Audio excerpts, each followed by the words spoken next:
Before we start, I have a quick announcement to make. There will be no video tomorrow. We're moving in September, but we haven't seen our family in a few years, so when you're watching this video, I'll be on a plane going home. We'll be there for about a month, and then we'll go straight to the new house. I will try to upload videos every day, but I can't guarantee that I'll be able to make daily uploads or even make a video every other day, as I'll be working off my laptop and I still have to do homework and other stuff for school. So this next month will probably be a bit inconsistent, but I'll try my hardest to make videos when I can. Okay, now let's get on with today's news. First, Secret Invasion seems to have been delayed to 2023. Now this wasn't something we expected, and realistically, it shouldn't have happened. However, we did learn that Secret Invasion is currently doing reshoots due to a devastating sequence that hits too close to home involving Ukrainian citizens. They did reshoots like this and changed around the script for the Falcon and the Winter Soldier due to COVID, so this isn't anything new, and it might actually not even be the reason why the show has been delayed. But according to a new article by TV Line, the show is slated to release in 2023 alongside other shows like Ironheart, Echo, Loki Season 2, and Agatha House of Harkness, and movies such as Ant-Man and the Wasp: Quantumania, Guardians of the Galaxy Volume 3, and The Marvels. I do not doubt though that if this delay is real, that the show will come out very early in 2023. It also could be a good thing depending on how the timeline is that it comes out after The Marvels, as we know both projects are connected. And even if it takes place before but comes out after The Marvels, it's not really a big deal or anything we haven't seen before. Next, we have a new plot leak from the mods over at the Marvel Studios spoiler subreddit, this time for Werewolf by Night. Now, like the past few videos, take this with a grain of salt because it seems like although they get their news from credible sources, oftentimes it's not verified. Anyways, they start off by saying, the special opens with a Hitchcock-style introduction. A man in glasses telling the audience to expect chills and thrills. It starts out with the bounty hunter hunting Jack Russell. They fight, and Jack kills the bounty hunter, stealing his identification. There's a short exposition dump explaining the Bloodstone legacy. Jack infiltrates the Bloodstone Manor, where he meets Elsa Bloodstone, who's brooding about returning to the manor due to her father's death.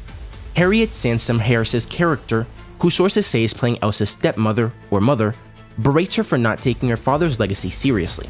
In the manor, there are about 4 other elite bounty hunters who hunt monsters in secret.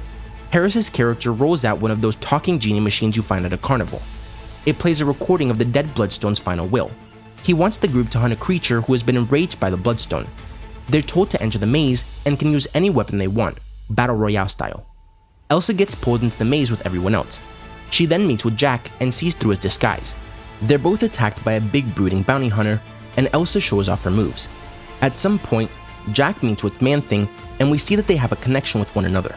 Elsa and Jack stick together as a few bounty hunters get picked off by Man-Thing. Jack and Elsa get locked in a crypt, and Jack delivers a speech of getting out of a family legacy or something. Elsa breaks open one of her dead relatives' graves and finds a hookshot that helps them escape the crypt. It's at this point that Jack tries to blow away a wall to help Man-Thing escape. They were given some kind of explosive at some point. It's revealed that the Bloodstone is attached to Man-Thing and it's causing him pain. Jack is captured along with Elsa and Man-Thing before they can get the stone. The real hunt wasn't for Man-Thing, it was for Jack. Next, they're back in the manor and Elsa and Jack are in a cage. Harris's character uses the Bloodstone to force Jack to transform into the werewolf. But before he changes, he sniffs Elsa in hopes that he'll remember her when he transforms. He transforms, they can't control him, and he destroys all the guards and attacks Elsa, stopping right before killing her because he recognized her scent.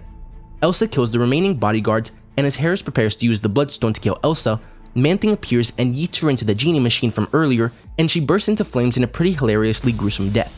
Elsa points Man-Thing in the direction that the werewolf ran off in, and she sits down, essentially reclaiming the Bloodstone and her legacy. At this point, the black and white changes to color, and the final stinger is a stupid joke where Jack wakes up to find that Man-Thing found him and took care of him. Then they agree to go for sushi after. Some quick notes. Jack refers to Man-Thing as Theo. There aren't any references to other MCU movies or shows, so it'll kinda be like Moon Knight.